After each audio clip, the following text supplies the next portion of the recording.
Let food be thy medicine, and medicine be thy food. There are in fact two things, science and opinion. The former begets knowledge, the latter ignorance.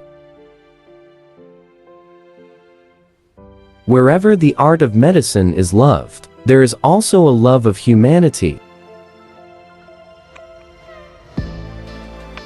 Walking is man's best medicine. As to diseases, make a habit of two things to help, or at least, to do no harm. Declare the past, diagnose the present, foretell the future.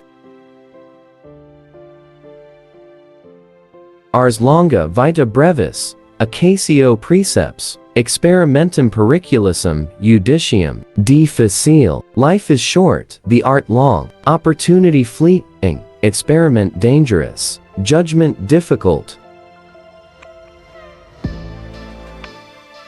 People think that epilepsy is divine simply because they don't have any idea what causes epilepsy, but I believe that someday we will understand what causes epilepsy, and at that moment, we will cease to believe that it's divine, and so it is with everything in the universe.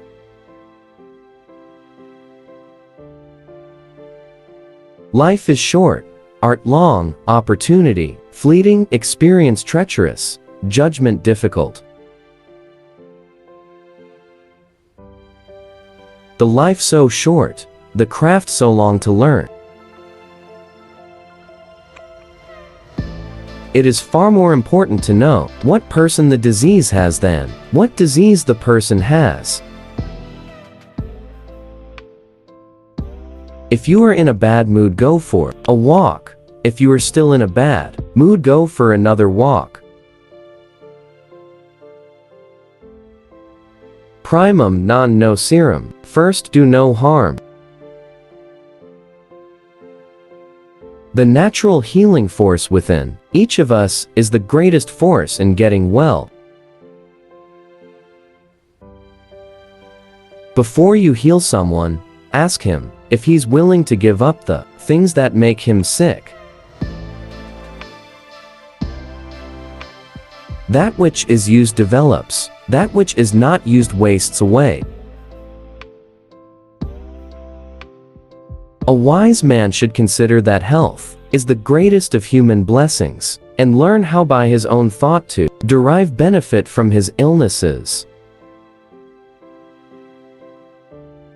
Healing is a matter of time, but it is sometimes also a matter of opportunity.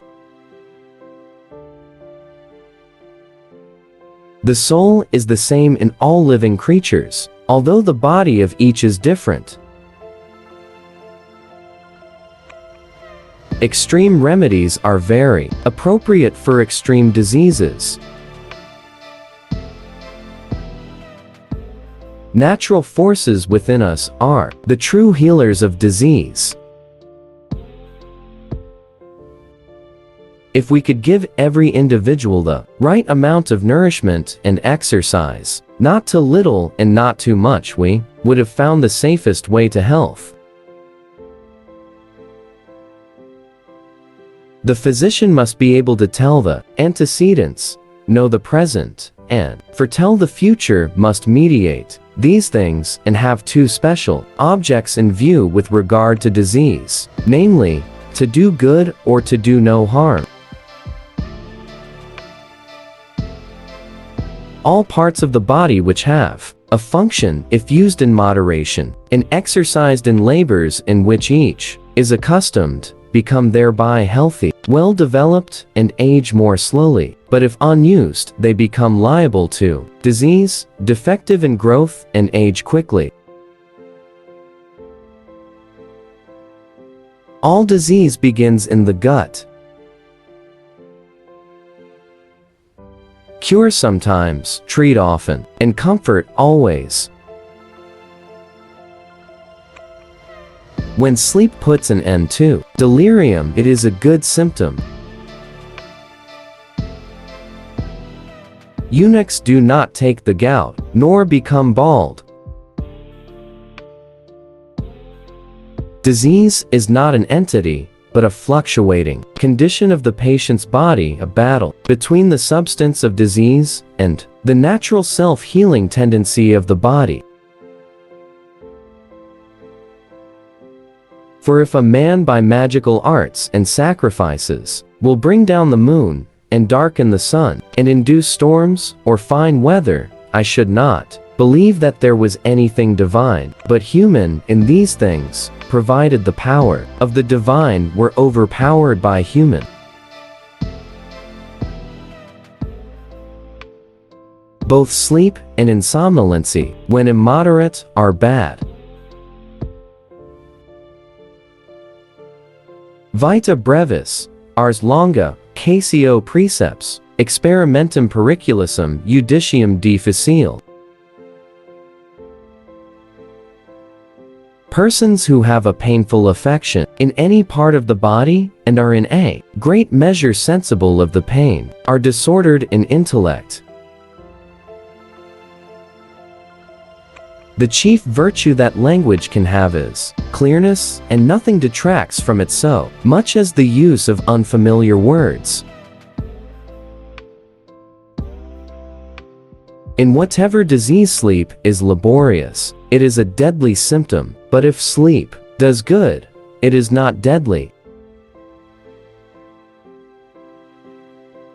Persons in whom a crisis takes place pass the night preceding the paroxysm uncomfortably, but the succeeding night generally more comfortably. What remains in diseases after the crisis is apt to produce relapses.